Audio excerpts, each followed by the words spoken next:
एक गांव में दो भाई रहते थे। एक का नाम अली था और दूसरे भाई का नाम अकरम था। अली हलवा पराठा का ठेला लगाता था और अकरम कुछ नहीं करता था, लेकिन फिर भी वह कुछ जुगाड़ करके पैसे कमा लिया करता था। अकरम अपनी भाभी के लिए एक दिन घर पर सूट लेकर गया। अकरम की भाभी बोली, यह तो बहुत अच्छा है, लेकिन आपके पास इतने पैसे कहाँ से आए?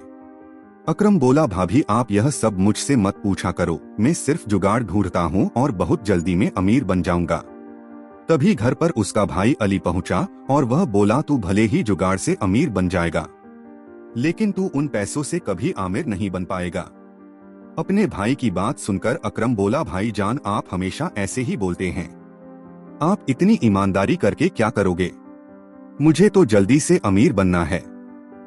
यह सब बोलकर वह अपने भाई अली का मुंह बंद कर देता था। लेकिन अली की सोच बिल्कुल सही थी। वह एक ईमानदार व्यक्ति था, लेकिन उसकी जिंदगी में बहुत उतार चढ़ाव थे। वह हमेशा उच्च गुणवत्ता वाले सामान से हलवा पराठा बनाता था। वह कभी भी अपने मुनाफे के बारे में नहीं सोचता था। एक दिन दुकानदार ने कहा कि तुम इतने महंगे मैदा और तेल से क्यों हलवा पराठा बनाते हो? इससे तुम्हें कुछ भी मुनाफा नहीं होता है। इस पर अली बोला, मेरे ग्राहकों की सेहत का ख्याल रखना मेरा कर्तव्य है और मैं कभी भी अपने ग्राहकों को खराब और सस्ती गुणवत्ता वाली चीजों से बना हलवा पराठा नहीं खिला सकता। वह अपने ग्राहकों का बहुत ख्याल रखता था। अली का हलवा पराठे ठेला बिच बाजार में था, इसलिए उसके ठेले पर बहुत भीड़ रहती थी। लोग अली के ठेले से हलवा पराठा घर के लिए पैक कराकर भी ले जाया करते थे। लोगों को उसके हलवे पराठे को खाने में बहुत स्वाद आया करता था। अली अपने पूरे महीने का मुनाफा अपनी पत्नी फातिमा को दिया करता था। इस बार जब अली ने पूरे महीने का मुनाफा अपनी पत्नी को दिया तो उसकी पत्नी बोली, यह तो पिछले महीने से भी कम है। यह सुनकर अली बोला कि हाँ, इस महीने तेल के दाम बढ़ चुके हैं, इसलिए मुनाफा थोड़ा कम हुआ है। यह सुनकर उसकी पत्नी फातिमा बोली कि आप भी अपने हलवा पराठा का दाम बढ़ा दीजिए। यह बात सुनकर अली बोला, नहीं फातिमा, अगर मैंने अपने हलवा पराठा के दाम बढ़ा दिए तो ज्यादा लोग खरीद नहीं पाएंगे। यह सुनकर उसकी पत्नी फातिमा बोली कि इस तरह से तो हमारा बहुत नुकसान हो जाएगा। यह सुनकर अली बोला, कोई बात नहीं। यह सारी बात उसका भाई अकरम सुन रहा था। वह बोला, भाई जान आप यह कब सीखोगे कि सबसे पहले आपको अपना भला सोचना चाहिए, इसके बाद दूसरों के बारे में सोचा करो। यह सुनकर अली बोला, मैं यह कभी नहीं सोचूंगा, लेकिन तुम मेरी तरह एक ईमानदार व्यक्ति बनो। अकरम बोला, नहीं नहीं भाईजान, आप अपने तरीके से काम करो और मैं अपने तरीके से करता हूँ। मुझे तो कोई भी जुगाड़ करके जल्दी से जल्दी अमीर बन जाना है। यह सुनकर अली बोला, ठीक है, लेकिन एक बात का हमेशा ख्याल रखना कि तेरी वजह से किसी का कोई नुकसान नहीं होना चाहिए। दोनों भाइयों की सोच बिल्कुल अलग थी। एक हमेशा अपना भला सोचा करता था तो एक हमेशा दूसरे लोगों का भला सोचा करता था। एक दिन फातिमा को एक फोन आता है और वह फोन पर ही रोने लगती है। इस पर उसका पति अली पूछता है कि क्या हुआ फातिमा? वह रोते हुए बोली कि आपकी चाची जिंदा नहीं रही है। यह सुनकर अली चाची के यहाँ चला जाता है और अपने भाई अकरम से कहता है कि जब तक मैं बाहर जा रहा हूँ तुम मेरा ठेला चलाते रहना। और वह जाते जाते कह जाता है कि हमेशा महंगे सामान ही खरीदना, क्योंकि सस्ते सामान में केमिकल मिला हुआ रहता है।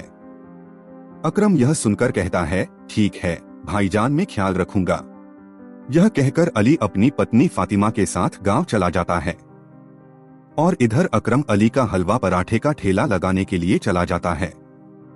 ग्राहक ठेले पर आकर अली के बारे में पूछा करते थे कि अली भाई कहाँ पर गए हैं। इस अकरम ने कहा, वह अभी गांव गए हैं, कुछ दिन में वापस आ जाएंगे। वह ठेले पर हलवा पराठा बनाकर बेच रहा था। सब कुछ ठीक चल रहा था। फिर उसने देखा कि तेल का डब्बा खत्म होने वाला है। अकरम ने कहा, सारा सामान कल सुबह खरीद लेता हूँ। वह अगली सुबह सामान खरीदने के लिए होलसेल की दुकान पर पहुंचा। दुकानदार से सामान के बारे में पूछा। उसने कहा कि सस्ता वाला चाहिए या महंगा वाला। अकरम ने दोनों में फर्क पूछा। दुकानदार बोला कि सस्ता वाला खुला तेल है और उसकी गुणवत्ता भी कम है और महंगा वाला अच्छा होता है। उसने दुकानदार से कहा कि मुझे सस्ता वाला तेल दे दो, मुझे कौन सा अपने घर का खाना बनाना है। दुकानदार ने अकरम को तेल और सारा सामान सस्ता वाला दे दिया। अकरम ने सारा सस्ता सामान खरीद लिए और उसने अपने ठेला लगा। रोज की तरह ठेले पर ग्राहकों की भीड़ लग गई। लोग अकरम से हलवा पराठा खरीदने लगे। आज अकरम खुश था क्योंकि आज उसका मुनाफा ज्यादा हो रहा था। वह लगातार बहुत दिनों तक सस्ते सामान से हलवा पराठा बनाकर बेचता रहा। कुछ दिन बाद उसके ठेले पर भीड़ कम होने लगी। ग्राहकों ने ठेले पर आना बहुत कम कर दिया। तभी दो ग्राहक अकरम के ठेले पर हलवा पराठा लेने के लिए आते हैं और आपस में बात करते हैं कि कल मैं डॉक्टर के यहाँ पर गई थी और वहाँ पर बहुत भीड़ थी। सभी के पेट में दर्द था, पता नहीं क्या खाया था। डॉक्टर बोल रहे हैं कि फूड पॉइजनिंग हो गई है। यह बातें सुनकर अकरम थोड़ा चिंतित हो गया था क्योंकि वह बहुत दिनों से सस्ते सामान से हलवा पराठा बना रहा था। वह सोच रहा अगर यह सब मेरी वजह से हुआ होगा तो पुलिस मुझे पकड़ लेगी। उसने तुरंत अपने भाई अली को फोन लगाया और बोला, भाईजान मुझसे बहुत बड़ी गलती हो गई है। मैंने आपकी कोई भी बात नहीं मानी और मैंने सस्ते सामान से हलवा पराठा बनाया और मेरी वजह से सभी लोगों को फूड पॉइजनिंग हो गया है। भाईजान अब मेरी मदद कीजिए। इस पर अली बोला, मैंने तुझे पहले ही मना किया था, अब देख सभी मासूम लोग बीमार हो गए हैं। अली बोला, सबसे पहले वह सारे सामान फेंक दें और ऊपर वाले से दुआ कर कि सभी लोग जल्दी से ठीक हो जाएं। अकरम ने सारा सामान को फेंक दिया। अकरम बहुत परेशान था, उसे अपनी गलती का बहुत एहसास हो रहा था। वह मन ही मन कह रहा था कि मैं कभी भी किसी के साथ ऐसा कुछ नहीं करूंगा जिससे कोई मेरी वजह से बीमार और या किसी को मेरी वजह से कोई नुकसान हो। वह कह रहा था कभी भी जुगाड़ से पैसे नहीं कमाऊंगा और वह घर जाकर सभी फूड पॉइजनिंग के मरीजों के लिए दुआ मांगने लगा। इस कहानी से हमें यह सीख मिलती है, हमें कभी भी लालच नहीं करना चाहिए, कभी भी जुगाड़ से पैसे नहीं कमाने चाहिए। अगर अकरम अपने सामान में मिलावट नहीं करता तो उसके ग्राहकों की संख्या भी कम नहीं होती। हमें हमेशा ईमानदारी से कार्य करना चाहिए और मेहनत से पैसे कमाने चाहिए। अच्छी अच्छी कहानियां सुनने के लिए हमारे चैनल को सब्सक्राइब करें और लाइक शेयर करना न भूलें। आप सबका दिल से बहुत बहुत धन्यवाद।